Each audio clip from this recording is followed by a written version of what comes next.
I'm Nicole Wilson, author of 100% Virgin, The Purpose and the Power of Purity, found on Amazon.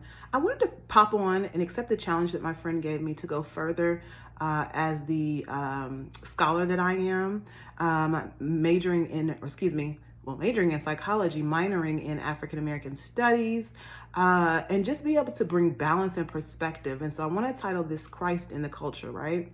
Because historically, you have seen Christ all throughout African American history. And just to give a little bit of background and perspective, the first established Greek organization, Black Greek lettered organization that was established in the United States was established Alpha Phi Alpha, 1906. By a group of African American men. It was all prospectively kind of like that whole zeitgeist of the talented 10, which was an ideology, a paradigm, if you will, by several men that were scholars. One of those was W.B. Du Bois. I hope I'm saying that correctly, that French accent. But yeah, like the talented 10th and those that would rise to the top and the cream, and that whole perspective of education being the lift up and the way out of poverty and the way out of oppression. As we know through history, African Americans have been oppressed, but that created a culture and a place of belonging and a place of esteem in a world, a society where people hated African Americans. And how, if you could think and put yourself in that place for a moment, that culture, because many of us, we didn't live back then. Even if we experience it now, we didn't experience what they experienced then.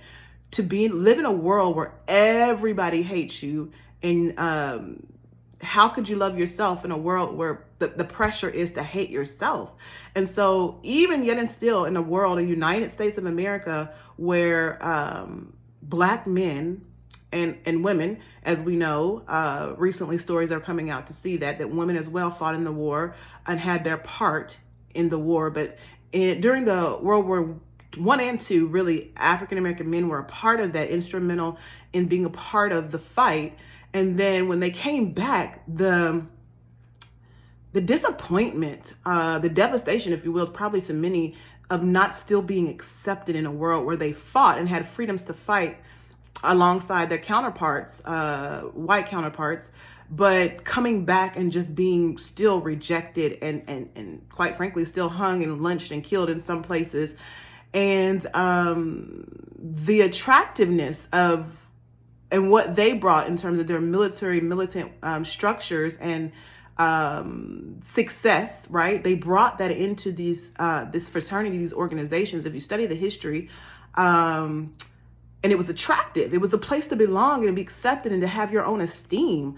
So the value of that, and then even if you think about down through the line of history, Martin Luther King Jr. was also a member of Alpha Phi Alpha fraternity, and how he was instrumental, and others have been very instrumental. The organizations themselves have been instrumental in the uplifting, the affirming, and the breaking through barriers concerning civil rights for African Americans. So Christ, if you can see that for a moment, if you can discern it, has been very seen and prevalent in even these experiences, despite the flaws of the organizations. And organizations do have flaws, and we talked about some of those, and if you do your research, you'll see that. But I want to acknowledge, again, not throwing the baby out with the bathwater, I definitely want to acknowledge the beauty, the Christ that is, and that has been interwoven throughout the culture of African Americans, and not to demonize the culture, not to demonize the people and their experience. And so even the whole notion of sororities that came on the scene with the cotillions, and historically what they were called, I believe someone said they were called Ethiopian balls at one point, but it was to have a rites of passage, again, for people that were stolen and brought to a place that said that they were less than human. And so giving them and restoring to them the humanity, the dignity, the respect, self-respect, restoring to them this beauty for Black women, which we know Black skin at that time was just not the thing that was considered beautiful. But even the studies, that the Clark study that was shown where the Black girls, Black girls were, they denied themselves, and they didn't deny Black dolls. They wanted the white dolls because everything white was right at that time, and that was a subconscious desire and a subconscious by design, right? The world that they lived in and how that affected their esteem. But going back to these cotillions,